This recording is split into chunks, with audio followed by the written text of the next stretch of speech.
vamos a dar inicio, mis hermanos, así que por favor pongámonos en orden y todos nuestros puestos bien ubicados. Y vamos por favor a inclinar nuestros rostros reverentes a nuestro Señor y oremos. Padre, Señor nuestro, un día más nos encontramos reunidos en tu presencia. Y Señor, te agradecemos el que hoy nos concedas el estar aquí, porque tú nos concediste la vida, Señor, nos concedes el poder venir acá a este lugar, reunirnos y compartir, Señor, como hermanos, Señor, y unánimes juntos, Señor, glorificarte a ti, Señor, darte la gloria y la honra a ti, Dios. Padre amado, Señor, gracias te damos a ti por tu misericordia, Señor, porque realmente podemos verlas en nuestra vida, Señor. El solo hecho de estar vivos, Señor, es una de ellas, Señor, y te agradecemos por ello, Dios nuestro, por conservarnos con vida, Señor, y poder venir a glorificar tu santo nombre, Señor, poder venir a aprender de tu palabra, Señor, poder, Señor, estar aquí hoy reunidos para glorificarte por medio de los cánticos, por medio de la palabra, de la lectura de tu palabra, Señor, por medio de tu predicación, Señor, ser exhortados, Señor, redarguidos, Señor, y Padre amados, también ser corregidos para actuar conforme a lo que tú nos enseñas, Dios. Te damos la gloria a ti por ello, Señor, rogando que en todo, Señor, estemos atentos, que tengamos todos nuestros sentidos, nuestra disposición para estar aquí en el servicio, Señor, y que en todo te glorifiquemos, Dios nuestro. Te lo rogamos, Señor, que nos ayudes para que pueda ser así, y es en el nombre de nuestro Señor Jesús que oramos. Amén. Amén. Amén, mis hermanos. Por favor, pongamos en nuestros pies.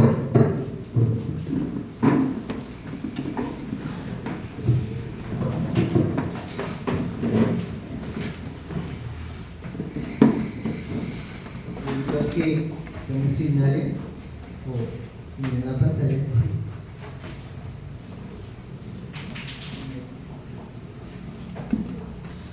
Vamos por favor al número 73. Te lo damos, oh Dios.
para que por favor vayamos al himno número 11. A Dios sea la gloria.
El Señor es mi pastor. Para la tarde.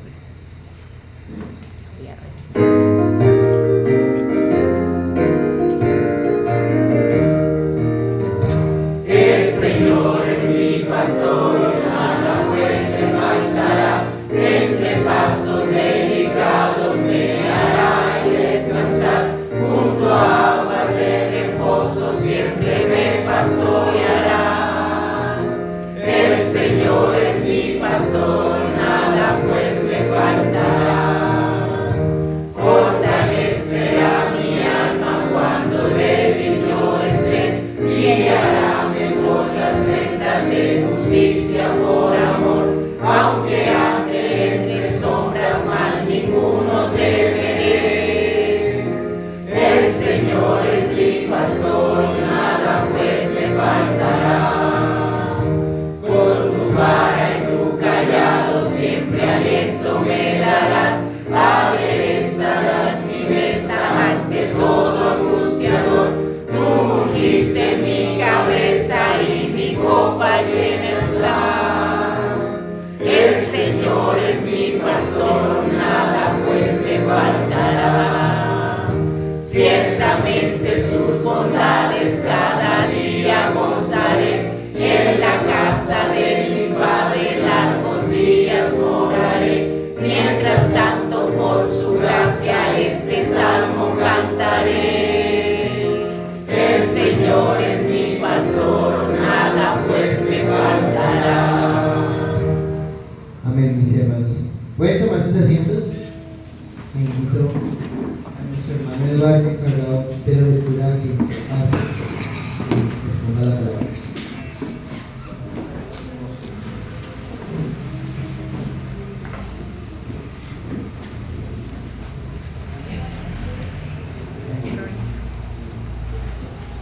Buenos días, mis hermanos, que Dios los bendiga. Hermanos, los invito a buscar en su Biblia, segundo libro de Crónicas, capítulo 8. Esta vez leeré un solo, usted me sigue ahí. Pues, sí, amén. Dice la palabra de Dios en el nombre de Jesús Padre. Después de 20 años durante los cuales Salomón había edificado la casa de Jehová y su propia casa. Reedificó Salomón la ciudad que Hiram le había dado y estableció en ella a los hijos de Israel.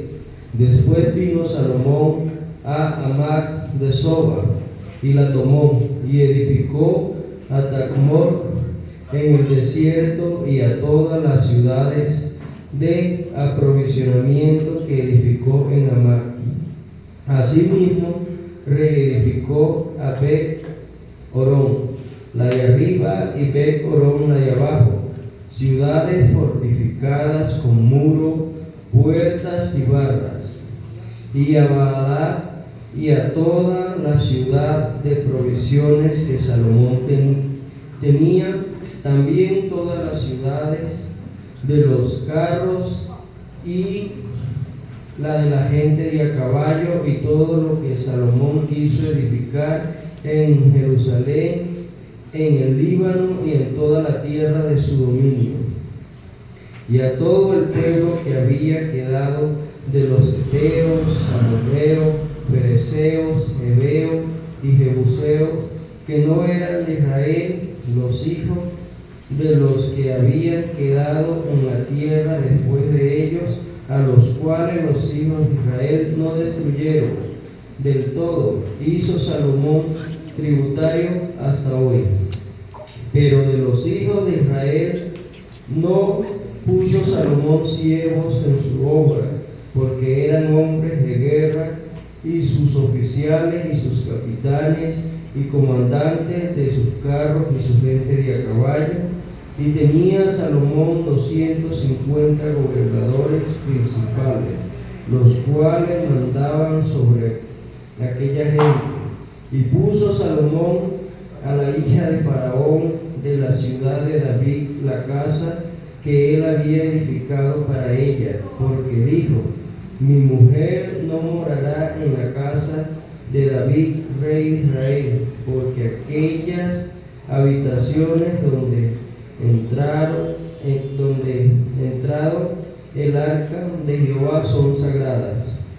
Entonces ofreció Salomón holocausto a Jehová sobre el altar de Jehová que él había edificado delante del pórtico, para que ofreciese cada cosa en su día conforme al mandamiento de Moisés en los días de reposo, en las nuevas lunas y en la fiesta solemne 3 veces en el año. Esto es en la fiesta de los panes y levadura, en la fiesta de la semana y en la fiesta de los tabernáculos.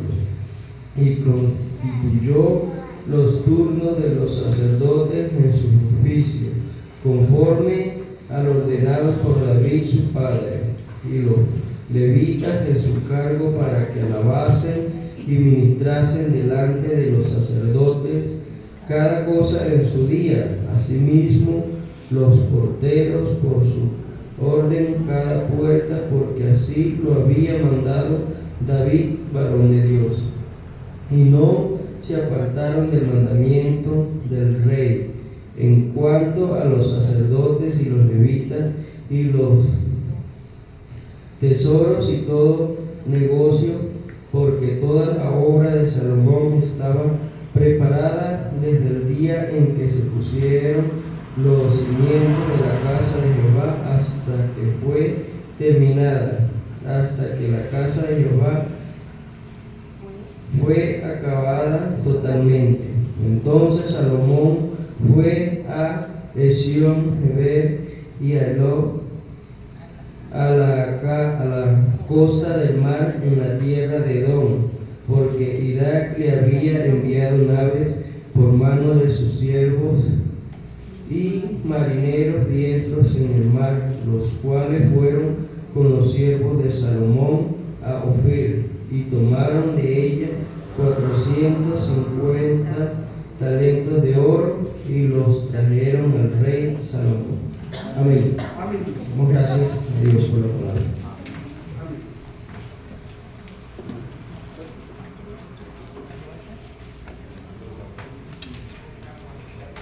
Bien, mis hermanos, por favor. pies. Vamos a entrenar el himno mientras con sus ofrendas, mis hermanos. Recuerden que si necesitan un sobre se puede hacer. Pero vamos a mirar el 65 que se lo requiere. Y mientras tanto vamos a entrenar el himno número 65. Qué maravilla es. Mira, te enseño a buscar ahí. Ah, no.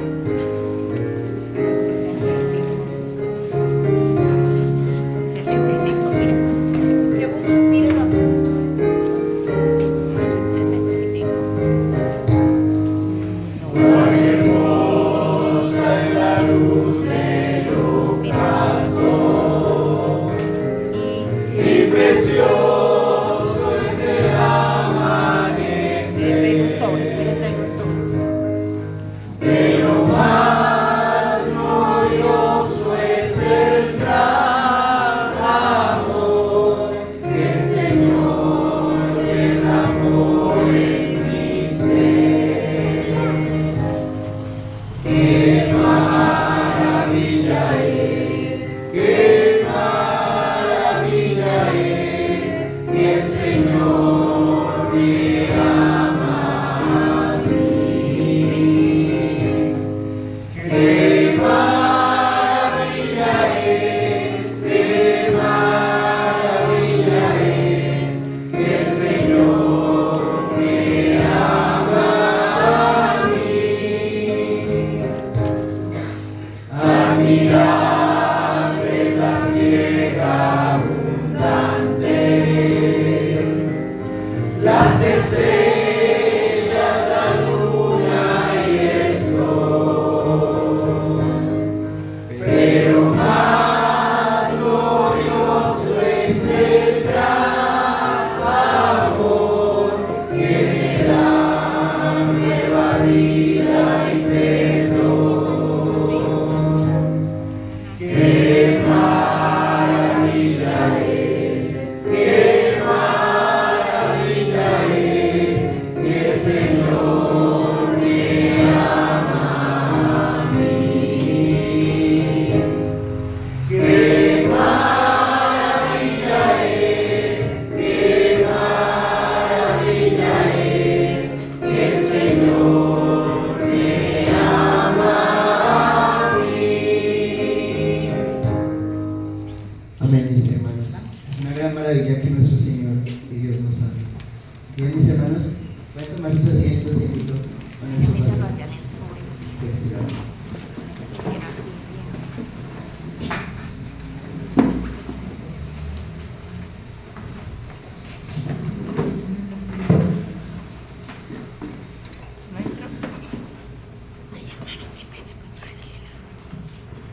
Antes de continuar, yo le invito a que vayamos a 1 Corintios capítulo 11.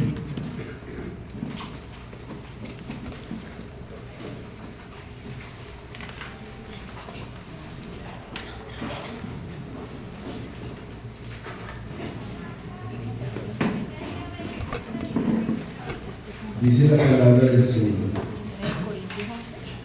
1 Corintios 11, verso 23. Porque yo recibí del Señor lo que también os he enseñado, que el Señor Jesús, la noche que fue entregado, tomó pan y habiendo dado gracias, lo partió y dijo: tomad, comed, esto es mi cuerpo que por vosotros es partido. Haced esto en memoria de mí.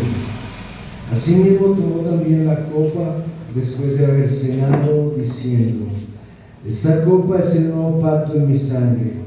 Haced esto todas las veces que la bebiereis en memoria de mí.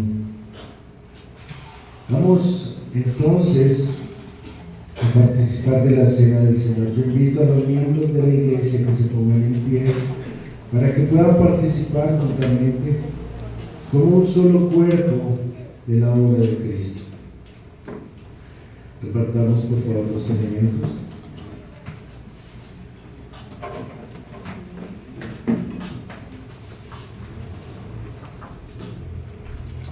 Entendemos la cena del Señor como la obra de gracia por medio de la cual participamos de la obra de Cristo, confesando que recibimos su sacrificio como el pago perfecto de la deuda que teníamos para con Dios a causa de nuestro pecado, pero también reconociendo que por medio de Cristo aquellos que participamos nos hacemos uno solo, responsabilizándonos unos de otros, como si Cristo por medio de cada uno nos animara a perseverar y a mantenernos fieles en Él. Es así que en esta participación no solo hay un compromiso con Cristo, sino que también hay un compromiso de unos con otros para perseverar en la fe hasta el día que Cristo se manifieste. En ese entendimiento, entonces, presentamos el pan y la copa, sabiendo que estos elementos son la representación del cuerpo y la sangre de Cristo, y no solo nos ilustran su entrega sacrificial, sino que nos estimulan a dar nuestra vida por la obra del Evangelio. En ese entendimiento vamos a orar por los elementos y luego a participar de ellos. Padre, en nombre de Jesús presentamos el pan, presentamos la copa, como símbolo del cuerpo y la sangre de Cristo. Permítenos, Señor, con un entendimiento claro participar de ellos. Permítenos disfrutar de este precioso evento en el cual somos invitados a la mesa. Pero permite que aquellos que pueden ver esto y no pueden participar sean estimulados a esforzarse y a procurar hacerse miembros de la iglesia.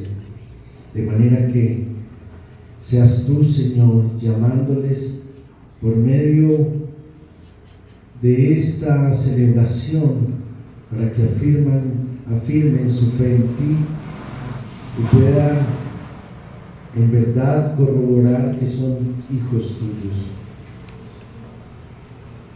Ahora en nosotros, Señor, se propicia y confirma lo que somos según tu gracia para que podamos dar testimonio de Cristo.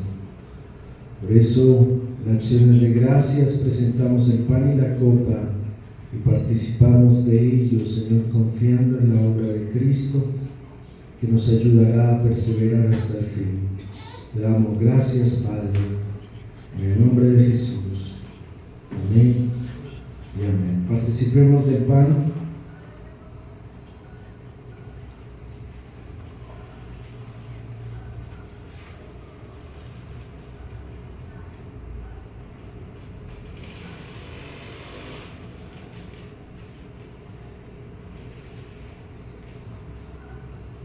Participemos de la copa.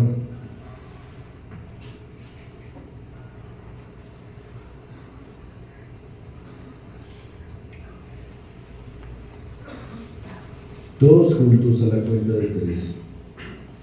1, 2, 3.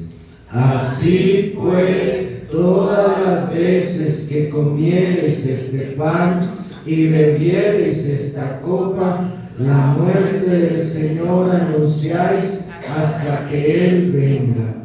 Padre, te damos gracias, Señor, porque podemos declarar esa obra de Cristo en nuestra vida y en nuestro corazón. Podemos anhelar esa cena en la eternidad, donde disfrutaremos con nuestro Salvador. Podemos reconocer tu grandeza, tu señorío. Podemos recibir esa obra de Cristo como parte de nuestro caminar en la fe, sabiendo que somos llamados a perseverar unánimes como iglesia. Ayúdanos a hacerlo, Señor. Fortalécenos en ti de manera que glorifiquemos tu nombre y podamos dar testimonio de tu obra en nuestra vida. Guíanos de tal modo que podamos ser esa luz que este entorno necesita, que podamos ser esa sal que los que nos rodean necesitan, para que así Cristo esté en medio de todos los que vivimos. Te damos gracias, Señor, por esa obra que has hecho, amado Señor y Salvador. Te damos gracias por tu entrega para con nosotros. Te damos gracias por tu provisión, no solo física, sino también especialmente espiritual, con la cual nos bendices, nos ayudas, nos sostienes y nos das la fuerza para caminar buscando tu rostro. Concédenos, Señor, el ser fortalecidos en ti. Permite que tu gracia se siga manifestando en todas las áreas de nuestra vida, en las áreas materiales, en las áreas espirituales, para que en todo ello podamos glorificar tu nombre y podamos servirte según el don que has dado a cada uno y según las posibilidades que has puesto en las manos de cada uno, para que podamos, según tu gracia, manifestar la obra de Cristo y dar testimonio del reino de los cielos. En tus manos nos encomendamos con acciones de gracias, poniendo delante de ti, Señor, aquellas necesidades como iglesia, que como iglesia tenemos. Rogamos siga siendo propicio en la vida de cada hermano, de cada hermana. Rogamos siga siendo propicio en la vida de los asistentes de nuestra congregación, siga sobrando en su caminar. Rogamos extiendas tu mano de misericordia sobre aquellos hermanos que tienen aflicciones en su cuerpo. Quieras tú fortalecerles, quieras tú obrar en su salud, quieras tú, Señor, según tu bondad y gracia, ayudarles y asistirles en medio de todo esto.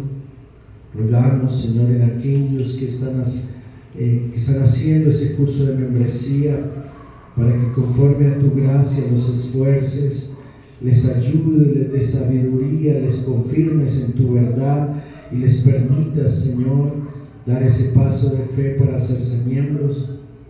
Rogamos, Señor, por los asistentes, para que afirmes sus pasos, traigas convicciones a su corazón y les permitas, Señor, dar cuentas de esa fe genuina que es necesaria para poder caminar hacia el reino de los cielos.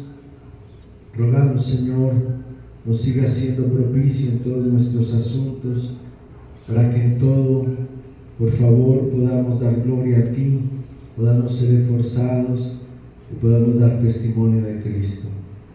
En ti nos encomendamos, Padre, con acciones de gracias, alabando y exaltando tu nombre, por medio de Jesucristo nuestro Señor.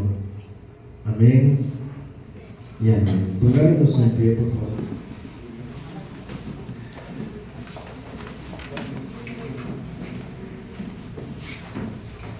Vamos al himno 90, por favor.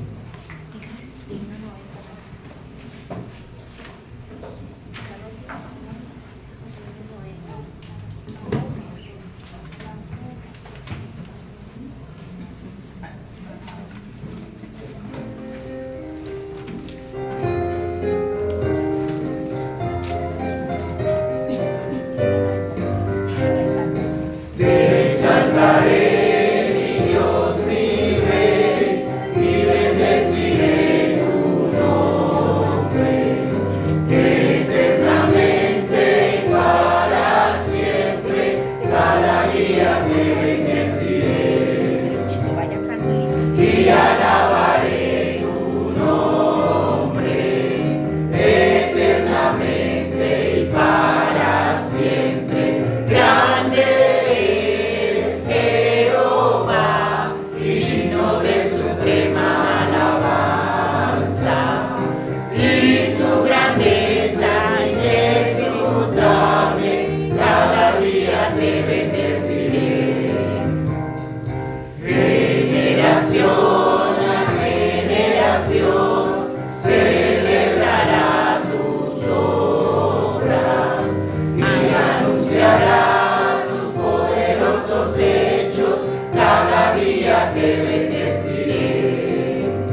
Vamos al Evangelio según San Mateo, capítulo 13.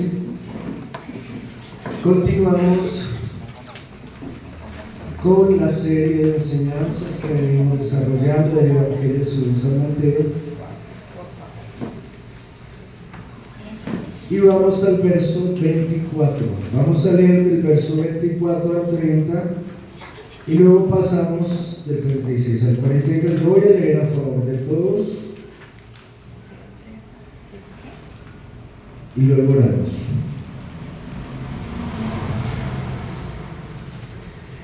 En el siguiente domingo, que estamos cercanos al 31 de octubre, que es la celebración del Día de la Reforma y del Día de la Biblia, vamos a hacer una pequeña reseña de lo que fue la Reforma Protestante y ese día vamos a hacer una enseñanza especial basados en una declaración hecha por Martín Lutero. Entonces les esperamos y esperamos que a través de ello despertemos aún más nuestra conciencia en relación a nuestra responsabilidad como creyentes acerca de las doctrinas bíblicas y del aferrarnos a la palabra de Dios como fuente absoluta de fe y de toda confianza para salvación. Entonces, eso como evento especial, porque yo sé que algunos hermanos se preparan para el Evangelio según San Mateo y vienen acá con la expectativa del texto que sigue, y pues me daría pena que vinieran con su preparación y no tenerles el texto. Entonces, por eso les informo de antemano. Ese día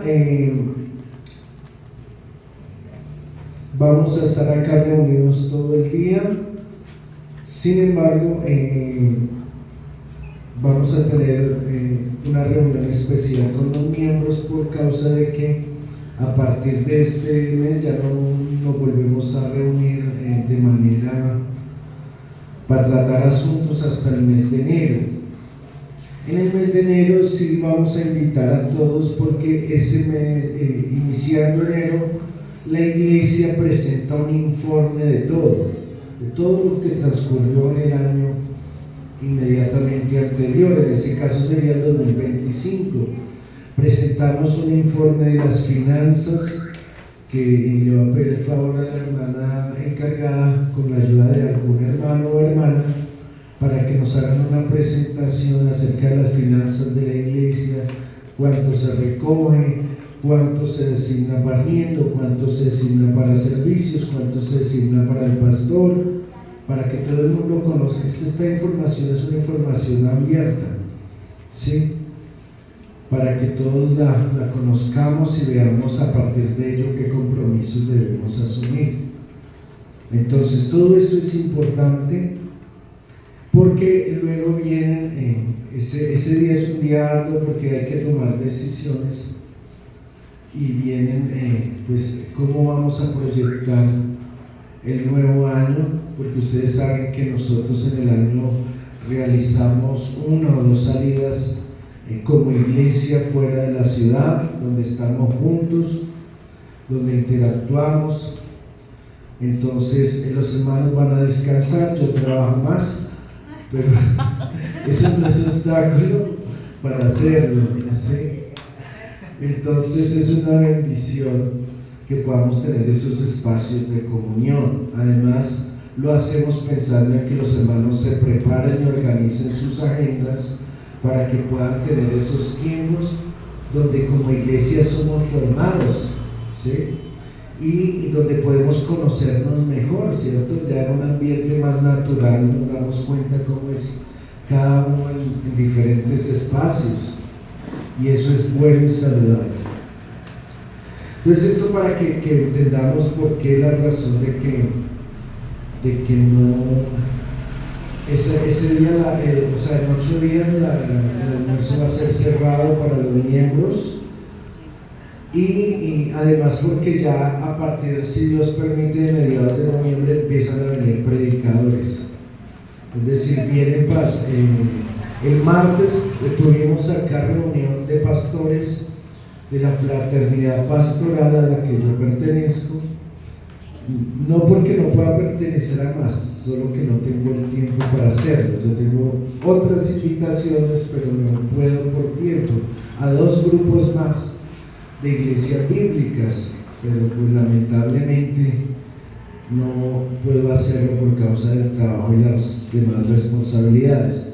Pero en esta que ya llevamos más de, yo creo que ya vamos a completar casi 10 años, nosotros fuimos fundadores con otro pastor. Ya de los que iniciamos quedó solo yo, pero ahí está esa fraternidad. Ellos tienen culto unido el próximo domingo. Nosotros no vamos a participar porque el culto es en Tenjo y pues el desplazamiento es un poco difícil. Además, nosotros como iglesia estamos llevando procesos de membresía y tenemos varias personas nuevas, entonces no queremos trastornar lo que llevamos acá, entonces no podemos participar en el culto unido. Sin embargo, la publicidad está con los hermanos de nuestra iglesia. La publicidad, porque estuvimos el año pasado en el culto unido y nosotros llegamos siempre de primeras, entonces las fotos salimos siempre nosotros. Entonces quedó la publicidad con los hermanos de acá, pero este año no podemos participar por esa circunstancia. Sin embargo, es bueno que todos sepan que nosotros tenemos comunión con otros pastores, nos relacionamos con ellos, ellos nos tienen en cuenta para estas cosas, solo que las circunstancias particulares de nuestra iglesia y mías como pastor afectan ese tipo de relaciones, pero igual ahí estamos presentes y cuentan con nosotros. Por eso van a empezar ellos a asistir, algunos ya conocen a los pastores que van a acompañarnos, entonces para que puedan conocer estos otros hermanos. Además de eso, nosotros tenemos relación muy cercana con una iglesia bíblica del Quiroga, porque ya está nuestro hermano y pastor Alex Chicue, quien próximamente va a ser postulado para pastor de esa iglesia. Entonces con él yo vengo haciendo un trabajo de preparación, o sea, nos estamos ayudando, es una ayuda mutua en la cual desarrollamos cosas y pues lo que yo hago es enseñarle o ayudarle para desarrollar las actividades que nosotros hacemos acá, que son los ejercicios de interpretación bíblica por medio de preguntas, ¿sí? Entonces esto se los comento porque es bueno que ustedes conozcan que nosotros no somos una rueda suelta. Nosotros como iglesia estamos asociándonos con otros pastores, estamos procurando acercarnos, estamos procurando fortalecer la comunión y pues pese a que estamos como un poco aislados porque siempre Soacha lejos de todo, nos mantenemos ahí presentes. La verdad, a mí me invitan, pero yo nunca salgo a predicar porque ¿a quién dejo acá? Yo no tengo quien me reemplace. Entonces, para que yo pueda ir a predicar a otro lado, tiene que venir de donde me invitan a alguien acá. Entonces se vuelve difícil la cosa. ¿Sí? Entonces, a mí me han dicho de a otra iglesia que queda por el Restrepo, donde otros pastores, pero pues uno tiene las limitaciones propias de su oficio. Entonces esto para que tengamos un panorama general de cómo funcionamos como iglesia. ¿Cuál es nuestra identidad con estas iglesias? Que somos bautistas reformados, ¿sí? Que tenemos como fuente de fe la Confesión Bautista de Fe de 1689. Esa es nuestra identidad con estos hermanos, por eso nos relacionamos, por eso compartimos, por eso tenemos comunión. De hecho, tenemos todavía una comunión pendiente con una iglesia de Bosa, que se llama Cristo Viene, que ya tienen que venir acá, pero es que ellos son también hartos, entonces imagínense, no cambiemos. Pero ahí estamos en esa comunión y en ese esfuerzo por estar cerca unos de otros. Bien, mis hermanos. Después de eso, entonces, pasamos a la enseñanza. Voy a leer el texto a favor de todos, oramos e iniciamos. Dice la palabra de Dios, Mateo 13, 24 al 30 y salto luego al 36. Le refirió otra parábola diciendo: el reino de los cielos es semejante a un hombre que sembró buena semilla en su campo. Pero mientras dormían los hombres, vino su enemigo y sembró cizaña entre el trigo y se fue. Y cuando salió la hierba y dio fruto, entonces apareció también la cizaña. Vinieron entonces los siervos del padre de familia y le dijeron: Señor, ¿no sembraste buena semilla en tu campo? ¿De dónde pues tienes cizaña? Él les dijo: un enemigo ha hecho esto. Y los siervos le dijeron: ¿quieres pues que vayamos y la arranquemos? Él les dijo: no sea que al arrancar la cizaña arranquéis también con ella el trigo. Dejad crecer juntamente lo uno y lo otro hasta la siega. Y el tiempo de la siega yo diré a los segadores: recoged primero la cizaña y atadla en manojos para quemarla, pero recoged el trigo en mi granero. Verso 36. Entonces, despedida la gente, entró Jesús en la casa, y acercándose a él sus discípulos le dijeron: explícanos la parábola de la cizaña del campo. Respondiendo él, les dijo: el que siembra la buena semilla es el Hijo del Hombre. El campo es el mundo. La buena semilla son los hijos del reino, y las cizañas son los hijos del malo. El enemigo que la sembró es el diablo. La siega es el fin del siglo, y los segadores son los ángeles. De manera que como se arranca la cizaña y se quema en el fuego, así será en el fin de este siglo. Enviará el Hijo del Hombre a sus ángeles, y recogerán de su reino a todos los que sirven de tropiezo y a los que hacen iniquidad, y los echarán en el horno de fuego. Así, allí será el lloro y el crujir de dientes. Entonces los justos resplandecerán como el sol en el reino de su Padre. El que tiene oídos para oír, oiga. Amén. Vamos a orar. Padre, en el nombre de Jesús te damos gracias por tu palabra. Rogamos humildemente traigas luz a través de ella y nos permitas, según tu bondad, comprender lo que quieres enseñarnos a nosotros. Sabemos, Señor,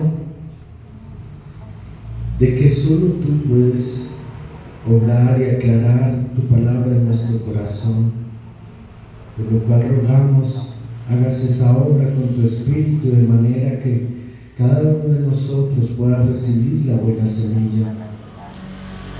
Mas, Señor, ayúdame para poder enseñar conforme a tu palabra, según tu verdad, para que sea fiel a tu mensaje, de manera que te glorifique a ti en todo, Señor, de manera que Cristo crezca en cada uno de nosotros, para que en todo tu nombre sea glorificado y cada uno de nosotros seamos hallados como siervos tuyos. Por eso nos ponemos en tu mano con acciones de gracias y con humildad rogamos que nos ayudes a oír, a entender, a guardar tu palabra y a ponerla por obra. En el nombre de Jesús oramos. Amén y amén. El título de la enseñanza es El creyente en el mundo. El creyente en el mundo. Cada persona nace y crece en un ambiente que poco a poco va apropiando, es decir, que va haciendo suyo. No importa el lugar o las condiciones donde se encuentre, todos nos adaptamos a donde nacimos y fuimos haciendo de este nuestro hogar. No importa cómo sea, el lugar donde Dios nos pone progresivamente se va haciendo y se va volviendo nuestro terruño, es decir, el sitio de nuestros afectos. Si alguno ha estado en otro país, o los hermanos que son de otro país saben cuánto se extraña la tierra, cuánto se extraña el lugar donde se estuvo, las costumbres, las personas, a veces los sonidos. Una persona hablando de eso decía que extrañaba los tejados, porque cada uno encuentra algo especial de su lugar. No importa que sea feo, no importa que sea con dificultades, no importa cuánta maldad haya, aún así hace de ese entorno algo propio. En el caso del creyente, esto es algo difícil, porque el creyente no ha tenido un contacto directo con la eternidad, porque la experiencia más cercana respecto a su verdadero lugar y a su verdadera ciudadanía, al de su morada eterna, es la iglesia. Y muchos no logran o alcanzan ver la iglesia como ese terruño al cual quieren volver. Además de eso, la iglesia, en su mejor expresión, no es suficiente para mostrar de manera clara y visible esa relación y ese sentido de lo eterno. Esto a causa de que en la iglesia estamos un grupo de pecadores que según la gracia de Dios intenta sostenerse y caminar fielmente, pero a pesar de esto, que se equivoca y que lucha contra el pecado constantemente. Lo más parecido que pudiésemos acercar o acercarnos a esa realidad de lo eterno podría ser precisamente este momento, este día, este tiempo en el cual podemos disfrutar de manera especial la presencia de Dios, podemos alabarle, podemos servirle, podemos escucharle. Esto sería lo más cercano para tratar de ver y desear el reino de los cielos, como quizás lo haría cualquier extranjero que espera un día volver a su tierra querida. Este texto nos presenta un desafío en la vida del creyente, porque nos habla del creyente como un peregrino en esta tierra. Nos habla del creyente como ese que está pero que no pertenece, que está pero que un día tendrá que marcharse, que un día tendrá que irse. Y como es extranjero y como es peregrino, no es muy bien acogido, no es muy bien recibido, es quizá visto como extraño y como enemigo, y por lo tanto es aquel que debe estar preparado para caminar en una tierra extraña, en una tierra que le es ajena, en una tierra que le es contraria. Con eso en mente, entonces, veamos los elementos que presenta el pasaje. Primero, habla de Jesucristo como el que siembra. Sabemos que en este sentido se entiende que el Señor hace su obra por medio de aquellos que ha escogido, es decir, todo aquel que predica el Evangelio es como si Cristo lo usara y Cristo mismo fuera el que predicara. De forma que podemos decir que el Señor aún es aquel que realiza esta labor por medio de sus discípulos. El campo es el mundo.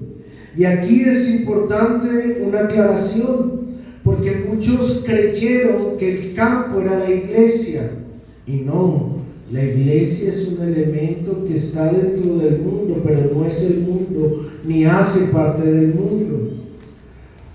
¿Por qué muchos creyeron esto?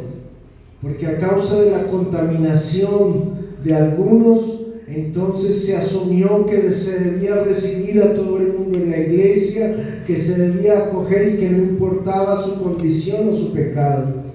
Pero la realidad es que en esta parábola el campo es el mundo, no la iglesia. La iglesia sí está dentro del mundo, pero no tiene por esto que tolerar ni el pecado, ni la injusticia, ni la rebelión, ni nada de lo que sea contrario a Cristo dentro de ella. Es decir, no se puede dar lugar a que la iglesia tolere aquello que la Biblia condena dentro de sus puertas.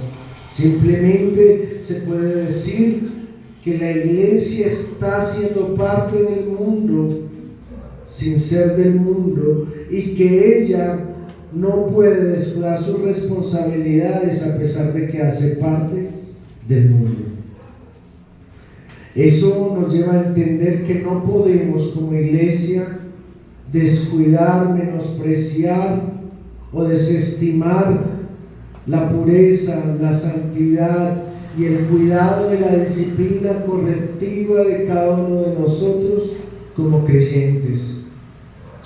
Esto con el fin de rescatar y fortalecer la necesidad de la preparación de la esposa de Cristo. La buena semilla en esta parábola es el creyente, aquel que ha recibido la palabra, la ha atesorado y ha dado fruto por medio de ella. La cizaña son los hijos del malo. Preste atención, es decir, todo incrédulo es cizaña y atenta contra la obra del Evangelio en la vida del creyente. Escuche bien, todo incrédulo es cizaña. Pero si es mi hijo, es cizaña. Mientras sea incrédulo, es cizaña. Pero si es mi esposo o mi esposa, es cizaña. Mientras sea incrédulo, es cizaña. Y lo más natural es que sea aquel que atenta contra la obra del Evangelio en la vida del creyente. ¿Quién pone al malo o la cizaña? Según el texto, es el diablo, con el propósito de dañar la buena semilla o a los creyentes. ¿Cuál es la meta entonces del incrédulo en esta parábola? Impedir que dé frutos de justicia, es decir, procurar por todos los medios que el creyente no sea obediente a Cristo. Ese es el trabajo del incrédulo. Ahora bien, esta realidad de la que estamos hablando, acerca de que todo incrédulo es cizaña y va a atentar contra el creyente, en la Biblia es muy clara y evidente, pues lo enseña en diferentes textos. Pero en la vida de los creyentes es una realidad muy ignorada. ¿Por qué? Porque a los creyentes les cuesta reconocer que aquel que está a su lado siendo incrédulo es un enemigo. Ahora, es un enemigo en cuanto a la fe. Es difícil para algunos, a causa de sus afectos, a causa de, entre comillas, su amor, entender que el que está a su lado puede convertirse en su enemigo, o es de hecho su enemigo si no camina con Cristo. Y esto hace que el juicio del creyente a veces se altere y le haga ver solo buenas intenciones en los que están a su alrededor, en sus seres queridos, en sus familiares, en sus allegados, ignorando que esta verdad tan repetida en las Escrituras a algunos se les vuelve tropiezo. A algunos se les vuelve tropiezo. ¿Por qué? Porque no disciernen que en su casa ese incrédulo lo que está buscando es minar su fe, es hacer que esa fe decrezca, mengue. Hermanos, quienes más batallan con eso son los padres. ¿Por qué? Un hijo incrédulo y rebelde es el mejor instrumento de Satanás, es el mejor siervo del diablo. ¿Para qué? Para hacer minar la fe. ¿Es esto una realidad? Sí, es una realidad sobre la cual Dios juzgó a padres porque no hicieron su trabajo con sus hijos.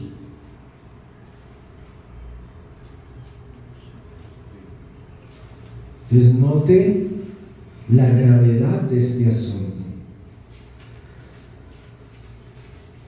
Ni hablar de los esposos no creyentes o las esposas no creyentes, porque estos con sutilezas buscan sacar del camino del Evangelio a su pareja. Eso es algo tan real, pero tan descuidado y desconocido por algunos creyentes, que en inocencia terminan siendo arrastrados hacia el pecado y conducidos a la desobediencia. Finalmente, el juicio eterno es la siega donde los ángeles separan el trigo de la cizaña, es decir, son separados los incrédulos de los creyentes o los creyentes de los incrédulos, para que cada uno ocupe su lugar.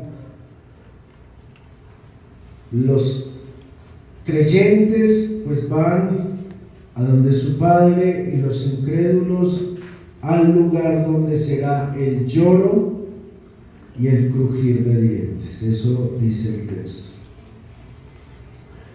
De todos estos símbolos presentados en la parábola surge la pregunta: ¿cuál es la razón por la cual el Señor presenta y explica no solo esta parábola, sino la del sembrador? Porque pues, ¿cuál es la razón de que empiece a dar parábolas y en esas explicaciones aclare esas cosas que está aclarando? De la parábola del sembrador podemos decir que la clave se encontraría en que no todos van a creer, no todos van a creer. Y de hecho, si fuésemos rigurosos y juiciosos, diríamos que solo el 25% de los que han escuchado el Evangelio llegarán a mantenerse en la obra del Evangelio. Solo el 25% de los que han escuchado el Evangelio llegarán a mantenerse en la obra del Evangelio. ¿Por qué digo mantenerse? Porque la parábola dice que algunos empiezan con gozo. E imagínense que hasta se asombran. Y otros hasta lloran. Pero como la semilla no tiene buena tierra, su crecimiento es poco y luego viene el sol y muere. ¿Cuánto dura? Poco tiempo. ¿Es raro entonces que una persona venga, se emocione y luego se vaya? No, no es raro. La parábola del sembrador lo enseña. Muchos, de hecho la mayoría de los que Dios nos ha permitido conocer, vienen, escuchan, les gusta, duran unos días y no vuelven. ¿Por qué? Porque la semilla en su corazón no dio fruto. Ahora, ¿con qué propósito fue dada esa parábola? Posiblemente para evitar la frustración y la carga de todos aquellos que predican, empezando por los discípulos, porque ellos en la nación de Israel iban a predicar a mucha gente, pero luego se iban a dar cuenta que no iban a ser todos los que creían, sino que de hecho eran muy pocos. Eso les ayudaría a entender que el resultado de su obra se encontraría solo en Dios, y que aún a pesar de esto no debían parar su esfuerzo por llevar el Evangelio. Ahora bien, sigue esta parábola, vuelve la misma pregunta: ¿cuál es el objetivo de esta parábola? Es evidente, por lo menos para mí, que es el propósito de esta parábola es reconocer la lucha que libra el creyente en medio de la obra del Evangelio. Esto teniendo en cuenta que el creyente, al llegar a Cristo, se hace peregrino y extranjero en esta tierra, y que constantemente esta tierra se le va a volver un lugar hostil, debido a que sus habitantes tienen una mirada contraria a la suya, y considerando que constantemente va a ser puesto a prueba por medio de los que le rodean, ya que estos en su mayoría son gobernados por su enemigo. Estos en su mayoría son gobernados por su enemigo. En ese contexto es que tenemos nuestro texto y no hemos empezado a desarrollarlo. Simplemente estamos haciendo un panorama general para generar una conciencia acerca de lo que esperamos tratar en esta mañana, y es qué aspectos podemos entender y aprender de esta lucha espiritual que libra el creyente. Eso es lo que esperamos responder hoy. Y entendemos que el creyente pues debe asumirse como peregrino y extranjero, y que está en un lugar que en este momento le es contrario. Entonces vamos a ver qué aspectos nos pueden ayudar para entender y aprender lo que representa esta lucha del creyente en su caminar por el Evangelio.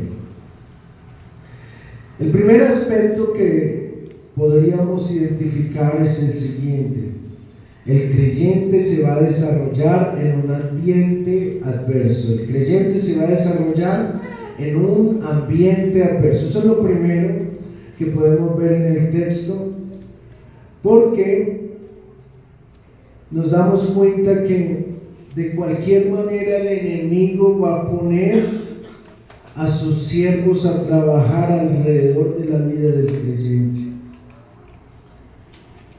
Muchos de nosotros, cuando llegamos al Evangelio, empezamos con gozo, un gozo indescriptible que nos llena y nos anima a buscar a Cristo. Sin embargo, junto con ese gozo también comienzan los ataques a la fe. No necesariamente son ataques directos, a veces son sutiles y en muchos de los casos hasta inocentes, pero traen consigo un veneno profundo para poder minar la fe que empezamos a desarrollar. Generalmente el primer ataque que recibimos viene de nuestros seres queridos, aquellos que comparten con nosotros en nuestra casa. Luego generalmente siguen los amigos, y luego podría decirse que vienen en el trabajo, y bueno, en los lugares donde estamos rodeados por personas no creyentes, que procuran de una u otra forma persuadirnos de que no perseveremos en la fe, de que seamos, entre comillas, mesurados en la fe. Algunos dicen, nuevamente comillas, no seamos fanáticos en la fe. Sin embargo, cuando nos damos cuenta, ¿cuál es la meta de estas personas con estas palabras? La meta es hacernos retroceder hacia nuestro lugar inicial cuando estábamos en Cristo. Y el deseo es que procuremos llevar una vida que sea tibia en nuestro caminar, es decir, que hagámoslo de la fe a nuestra manera o a la manera de ellos, y que también continuemos en las viejas costumbres, en los viejos hábitos en los cuales vivíamos anteriormente. De allí empezamos a encontrar frases como la siguiente, quizás usted ha escuchado alguna. Yo no te digo que dejes tu fe, pero no seas tan fanático. Yo no te digo que dejes de ir a la iglesia, pero ¿por qué tan seguido? O cree lo que quieras, pero no descuides tal cosa.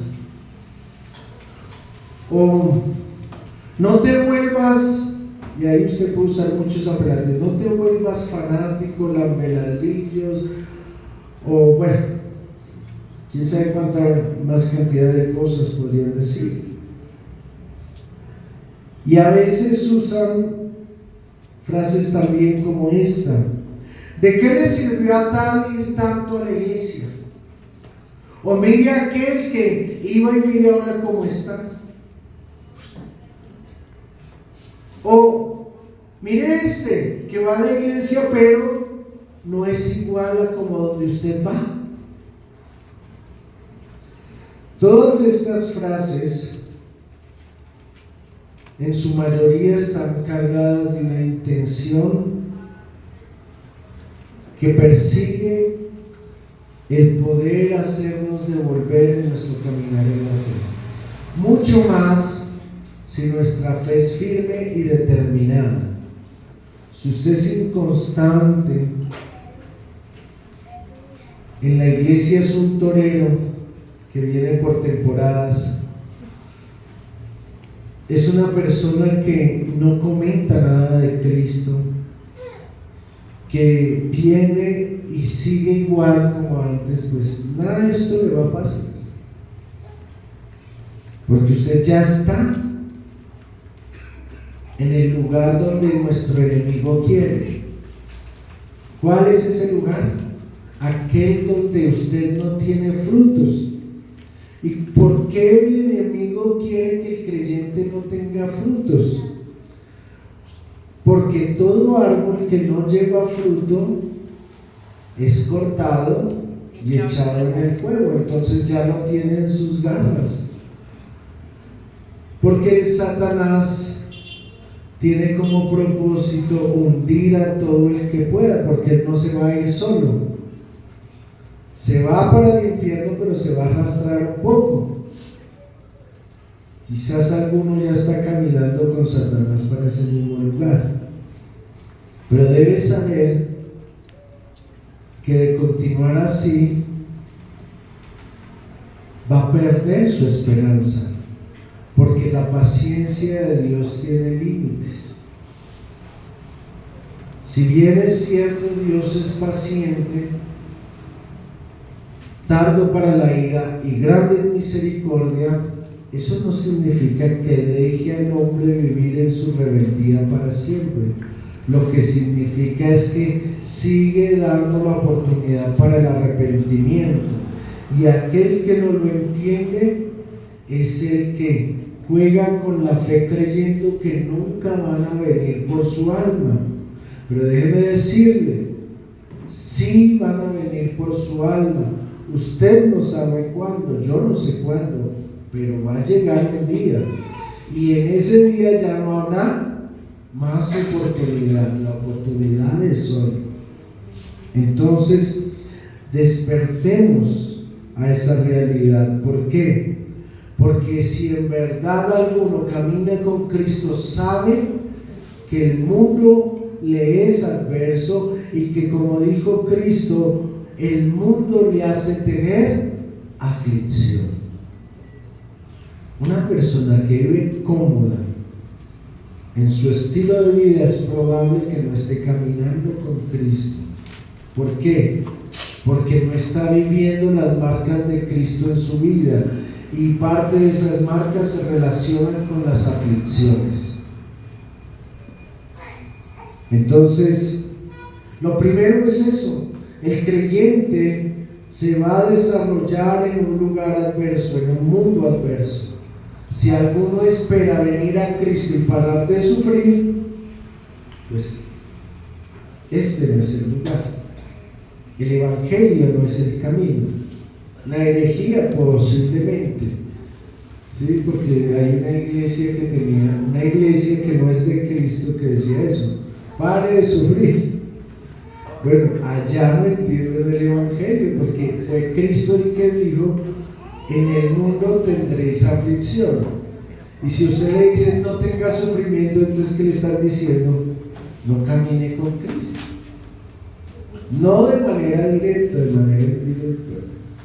El que entiende la sátira que sale de esa frase puede ver la herejía que hay en esa iglesia.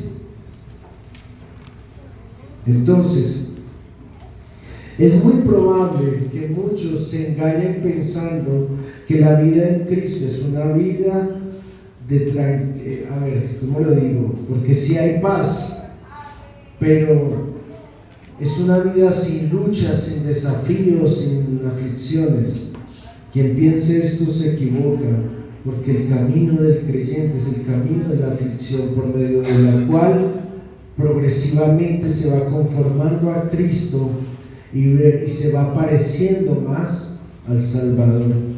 Entonces, entender esto debe llevarnos a asumir responsablemente el caminar, tomando las decisiones que confirman la determinación por la fe y asumiendo el compromiso que de esto se deriva, para que en verdad podamos dar cuenta de que somos hijos de Dios. Lo segundo que podemos ver es que el creyente tiene un enemigo declarado que va a procurar su destrucción. Otro problema de algunos creyentes es que no ven su vida en la fe como una guerra. De hecho, algunos equivocadamente buscan caer bien y congraciarse. El problema con ello es que desconocen que si en verdad quieren hacer su función, van a tener un enemigo acechándolos, van a tener a alguien que va a buscar su destrucción. Por lo menos eso dice la Escritura cuando habla: sed sobrios y velad, porque vuestro adversario el diablo, como león rugiente, anda alrededor buscando a quien devorar. El contexto de la epístola es el de la aflicción del creyente, es decir, el creyente, por causa de la lucha que libra contra el pecado y contra el mundo, va a tener sufrimientos. Por tanto, debe estar preparado para asumirlos, debe estar preparado para guardarse, debe estar preparado para mirar las circunstancias y responder piadosamente a ellas. Entonces, con esa verdad sobre nuestros hombros, una verdad que el pasaje manifiesta claramente, nosotros debemos entender que va a haber una lucha por nuestra alma. De hecho, hay una lucha por nuestra alma, en la que Cristo ya venció si nos entregamos a Él, pero que el enemigo no quiere soltar, y en eso cada uno tiene un grado de responsabilidad. ¿Y por qué sabemos que tiene un grado de responsabilidad? Porque si no persevera, va a ser consumido por el adversario. Si no se mantiene en la fe, va a ser destruido por el adversario. ¿Y de qué trata esa destrucción? Bueno, de una vida licenciosa sin conciencia de pecado. Para que me entienda, de una vida desordenada sin sentirse mal por lo que está haciendo. Ya ahí esa persona fue vencida. Y seguramente no lo sabe, porque de hecho hay muchos malos que se jactan de su posición, que creen que porque pueden matar, robar y tomar todo lo demás, entonces son lo mejor. Lo que no saben es que son instrumentos de Satanás y que un día van a pagar. El creyente debe ser consciente de que hay un adversario que está procurando destruirle y que no va a descansar porque está como león rugiendo. Y a veces viene por donde menos lo esperamos. ¿Y por dónde es que menos esperamos ese ataque? Pues por los más cercanos, que son instrumentos de Satanás para minar nuestro corazón. ¿Cuál es la meta de Satanás según lo que pudimos ver en la tentación de Cristo? La meta de Satanás es que neguemos la fe, es decir, que caminemos en contra de la palabra de Dios. Cuando alguien ya camina en contra de la palabra de Dios, entonces es un instrumento de Satanás. No importa si es niño o es grande, porque un niño dirá, pero yo no le sirvo al diablo. Bueno, ¿eso usted ayuda para que sus padres se congreguen? ¿Los anima a buscar de Dios? ¿O es usted el que hace pereza y roña para que ojalá no vayan a la iglesia? ¿Es usted el que cuando dice en iglesia, entonces dice, ¡ay, qué pereza! Querido niño, cuando usted hace eso, usted es instrumento de Satanás. Le está sirviendo al diablo. Igual, querido joven. ¿Por qué? Porque usted está yendo en contra de los principios de la fe y de la palabra de Dios. Entonces, usted cree que aunque no hace mal con estas cosas, no se da cuenta que está sirviendo a Satanás. Entonces, hay un adversario que quiere destruir al creyente y su enemigo a veces está en su propia casa. Decía alguien, y no tiene una cola y un tridente, no. Está bien peinado, con colitas, bien arreglado. Y dice, no vayamos a la iglesia hoy. O dice, no, yo prefiero ir al parque, vamos al parque. ¿Quién diría, no? Ese pequeño enemigo que hace grandes males en la vida de los creyentes.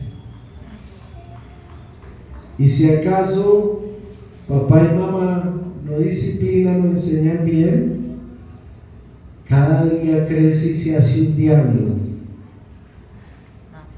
porque se esfuerza por hacer pecar a sus padres. ¿Cómo? Provocándolos para que no hagan lo que deben hacer. Entonces, esto para que algunos chicos, niños, jóvenes que son instrumentos de Satanás reflexionen si en verdad quieren seguir en ese servicio. Porque un día les va a llegar el lloro y el crujir de dientes. Lo tercero que podemos ver en el texto es que el creyente va a ser atacado por los siervos de su enemigo que intentan ahogar su fe. Quizás en el ejemplo anterior o en el punto anterior, hablando de Satanás y de la manipulación que usa con algunos miembros de la familia, pues no vemos tan claro ese accionar de sus siervos.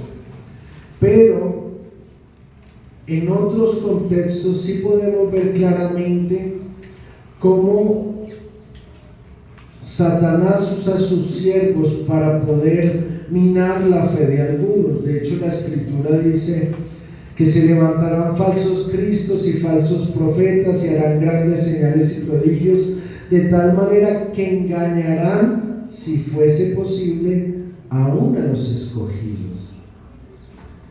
Hermanos, el pensamiento humano y la desviación de la fe cristiana es un instrumento usado por Satanás, por medio del cual busca entorpecer el caminar del creyente.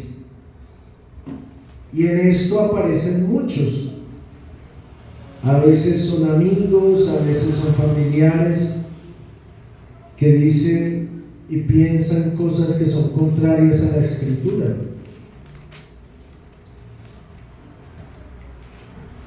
Y ahí podríamos citar muchísimas cosas. Por ejemplo, cuando se le dice a una persona: pero usted piense, porque es que la fe como ustedes la viven es una esclavitud. Y claro, usted se pone a reflexionar. En su iglesia tienen membresía. La membresía tiene el propósito de hacer seguimiento a cada creyente. En ese seguimiento se coacciona, se adoctrina y se estimula para hacer ciertas cosas. Todo lo que estoy diciendo es verdad. ¿Y usted está dispuesto a vivir así? Y le cita la Biblia: a libertad nos llamó Cristo, no se someta a eso. Y usted dice: uy, suena cristiano porque citó la Biblia y lo que dice es verdad. El punto es el siguiente: ¿qué de lo que nosotros hacemos corresponde o no con la Escritura? ¿Y quién de nosotros es o no en verdad un esclavo de Cristo? Porque vamos a suponer que la palabra esclavo suena muy fuerte, sin embargo es una palabra bíblica, pero que suena muy fuerte. Y estamos en la época de las libertades, donde cada persona puede ser lo que quiera. Si alguien dice ser un perro, pues hay que respetarlo, y es un perro. Sí, eso sí, no le va a decir chiste de acá porque se ofende, pero igual puede pensar eso. Puede pensar que es un perro, puede pensar que es una vaca, puede pensar todo lo que se le ocurra, porque es la época de las libertades. Pero no libertades entendidas desde la razón, sino libertades entendidas desde la pasión, donde cada uno según sus apetitos decide qué ser. Pero el problema sigue siendo el mismo. Unos apetitos caídos traen libertades que conducen a la destrucción del propio hombre. O mire usted esas personas que aducen esas libertades, cómo terminan, o cuáles son sus estados emocionales, si son sanos o no. La mayoría de estas personas tienen estados emocionales dañinos que les destruyen. ¿Por qué? Porque naturalmente están yendo en contra de la realidad de lo que son y de su cuerpo. Entonces, claro, sí, se puede decir que es libre, entre comillas, pero se hizo esclavo de un pensamiento basado en su pasión que luego le lleva a su destrucción.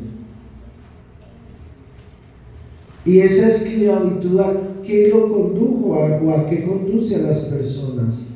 A hacerse enemigos de otras.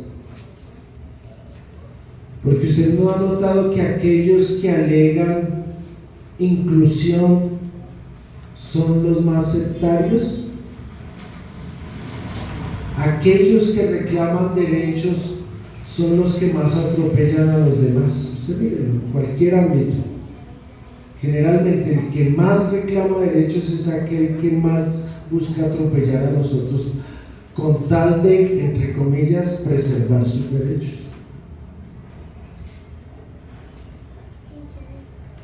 Y eso es lamentable porque en realidad el ser humano no es libre. El ser humano o sirve al pecado o sirve a Cristo, no hay más. Pero muchos creen, no, es que yo quiero vivir mi libertad. ¿Cuál libertad? Si usted puede servir a uno de dos señores, o a Cristo y a su obra, o a Satanás y a su obra, no hay más. ¿Y quién dijo eso, pastor? ¿Por qué eso es tan duro? ¿Quién lo dijo? Bueno, pues lo dijo Cristo. El que no es conmigo, contra mí es. El que no recoge conmigo, desparrama. Es decir, no basta ser neutral. No se puede. Tiene que tomar posición. Y aquel que no hace nada ya toma una posición. ¿Cuál es? Irse en contra de Cristo. Y los hombres impíos van a procurar que los creyentes se vayan en contra de Cristo.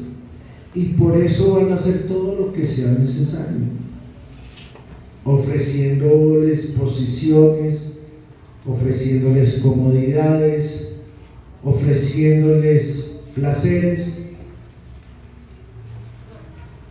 Entonces, no es anormal que esto suceda. Lo anormal es que el creyente que tiene la escritura que le dice que esto va a pasar, no lo entienda y viva inocente de que está en una guerra donde su alma está en juego. Eso es lo anormal. ¿Por qué? Porque la Biblia lo dice claramente. Y el Señor lo dice sin tapujos. Sí, que usted se hace cristiano y se hace esclavo, sí es una realidad bíblica. ¿No la cree? Bueno, estudie la Biblia. Porque usted no puede servir a dos señores, o sirve a Cristo o sirve a cualquier otro, que detrás va a estar Satanás. No hay otra forma. Y los hombres que sirven a Satanás van a querer que usted sirva con ellos. No, pero es que es mi esposito o mi esposita. Ellos también sirven. No lo saben, quizás no son conscientes, pero lo hacen. En la práctica lo hacen. Entonces no es de extrañarse al respecto, es de ser conscientes y revisar realmente si esto es verdad o no. Y al momento que usted se da cuenta que es verdad, entonces usted tiene que decidir su posición. ¿Por qué? Porque su fe constantemente va a ser minada. Dice la Escritura: mirad que nadie os engañe por medio de filosofías y huecas sutilezas, según las tradiciones de los hombres, conforme a los rudimentos del mundo, y no según Cristo. ¿Qué significa? La gente, por medio de sus tradiciones, busca mover al creyente de la fe, haciéndole pecar, a veces en ignorancia. Les pongo un ejemplo para que usted me entienda lo que intento decir. ¿Cuál es el rival natural de Cristo en diciembre? El rival natural de Cristo en diciembre: Papá Noel. Papá Noel es el rival natural. ¿Por qué? ¿Cuál es la idea de Papá Noel?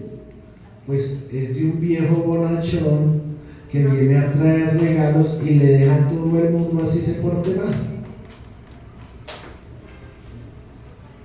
En el mejor de los casos, porque la idea supuestamente nace con el pensamiento de una persona que ayudaba a niños pobres, pero luego eso se desarrolló a tal punto que empezó a girar en torno no a la bondad, sino a la opulencia, de tal manera que en las familias era triste no tener un regalo para esa época. que la meta del asunto se volvió el poder tener un regalo. Y se minó toda la idea que la Iglesia Católica quiso construir para introducir una fiesta pagana al cristianismo. Entonces, ¿cuál es el rival natural? Papá Noel. ¿Con qué pensamiento? El pensamiento de conseguir bienes materiales para disfrutar. Y sobre esa base, entonces, ¿qué le ponen para que suene bonito? El amor. Y usted lo mira y es muy bonito, muy tierno. Pero ¿qué busca? Quitar la imagen de Cristo, la real, para poner una imagen desdibujada de algo que es contrario a Cristo. Porque nada más contrario a Cristo que los bienes materiales. ¿Y qué es lo que más se procura en esa época? Eso, ¿no? Toda la gente quiere conseguir su ropa, quiere conseguir sus regalos, quiere tener sus fiestas y en sus fiestas mostrar todo lo que tiene. ¿O no es así?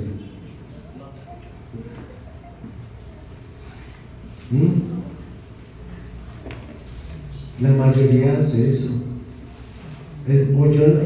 Yo no veo, aparte de mi familia, que no busquen esas cosas. Inclusive los mismos creyentes que enseñaron a sus hijos con esa misma tradición y sin saberlo terminan estimulando una figura que es contraria a Cristo. Porque muchos usan el árbol, muchos usan los regalos, las decoraciones, pero ¿y eso cómo glorifica a Dios?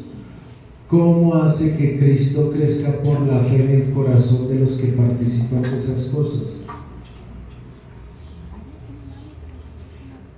¿Sí ve? Entonces, el rival es astuto y se mete por cualquier lado. De ahí que durante el año, dígame, ¿qué días son las celebraciones? El mundo cuando celebra, ¿cuándo celebra? ¿Qué día? El domingo. Domingo, día de la madre, domingo, día del padre, domingo, día del perro, del gato, del amigo. ¿Por qué? Es que es el día del descanso. Ay, no seamos ingenuos. Y el creyente es tan ingenuo. Toman lo que no les pertenece para hacerlo suyo. ¿Qué no les pertenece? Ese día. ¿Por qué? Porque es el día del Señor. ¿Desde cuándo? Desde que hubo hombre en la tierra. Eso enseña la Biblia. Pero lo toman y el tonto creyente, ay, sí, el día de la madre, el día del padre. Hombre, si la Biblia no enseña acerca de estos días es porque hay una responsabilidad constante que no corresponde a un solo día. Y que es una necedad intentar reemplazar en un día la responsabilidad que debe tener constantemente una persona acerca de sus compromisos con otra. ¿Cierto? Eso es una necedad. Imagínense, no es que yo voy a celebrar el día de la madre y le lleva tremendo regalo y nunca la lleva al médico, ni la acompaña, ni la visita. ¿Eso para qué? Pero es la forma que el mundo ha engañado para poder distraer acerca de la obra de Cristo y de las responsabilidades de aquellos que dicen creer en Él. Entonces, note cómo esto, que son cosas de la cultura y del pensamiento humano, se van introduciendo para que las personas se involucren en ello y termina minando la fe. Termina minando la fe de los creyentes, que se entiende que deberían procurar llevar consigo la marca de Cristo para poder manifestarla a todos los que le rodean. Finalmente, el creyente verá de manera clara y contundente su victoria solo en el día del juicio de Dios. Solo en el día del juicio de Dios. Como creyentes tenemos la seguridad de nuestra redención por medio de Jesucristo, en quien recibimos la gracia de la vida eterna. Por medio de Él sabemos que llegaremos a la patria celestial y que en ella entonces disfrutaremos plenamente de nuestro Salvador, donde ya no habrá más llanto, ya no habrá más dolor, ya no habrá más tristeza, sino que al contrario, toda lágrima se enjuagará. Esa es nuestra seguridad. ¿Pero por qué se nos da esta seguridad? Porque debemos entender que acá estamos viviendo el proceso de transformación. Una transformación en la que se espera que cada día podamos ser más como Cristo, de manera que Cristo crezca por la fe en nuestro corazón y podamos vivir para la gloria de Dios en todas las cosas. La pregunta es, ¿estamos conscientes y preparados para ello? ¿O vivimos inocentes de las realidades espirituales que nos convocan a estar alertas, despiertos y atentos de todo lo que sucede a nuestro alrededor? Hermanos, esta guerra ya está sucediendo y cada uno de nosotros es militante de un bando. ¿Usted a qué bando pertenece? ¿Usted a quién está sirviendo? Estas palabras son consuelo para los discípulos, porque les animan a perseverar y les dan la esperanza de la eternidad. Son para nosotros ese mismo consuelo y esperanza, de tal manera que afirmemos nuestros pasos en Cristo.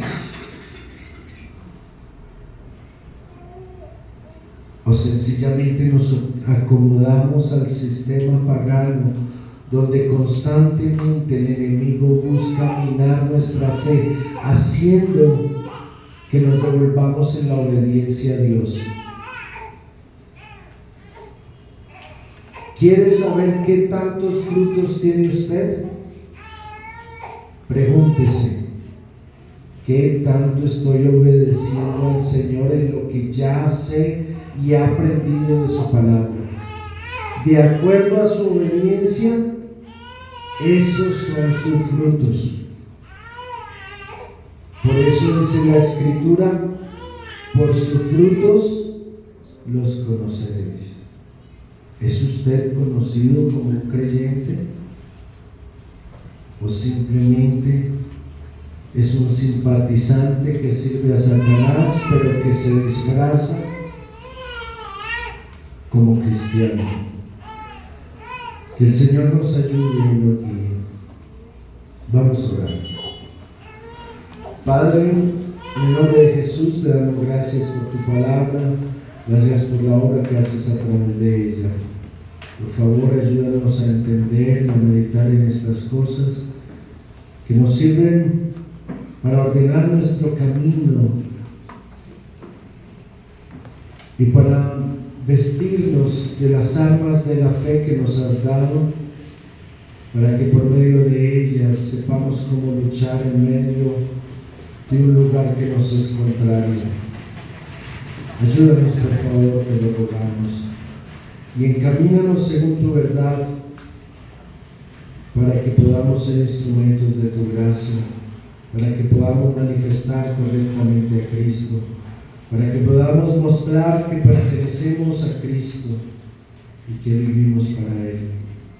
Por eso en ti nos encomendamos, Padre, con acciones de gracias, confiando en tu bondad y tu cuidado, y confiando en tu palabra que dice que así como has comenzado la buena obra en nosotros, así la perfeccionarás.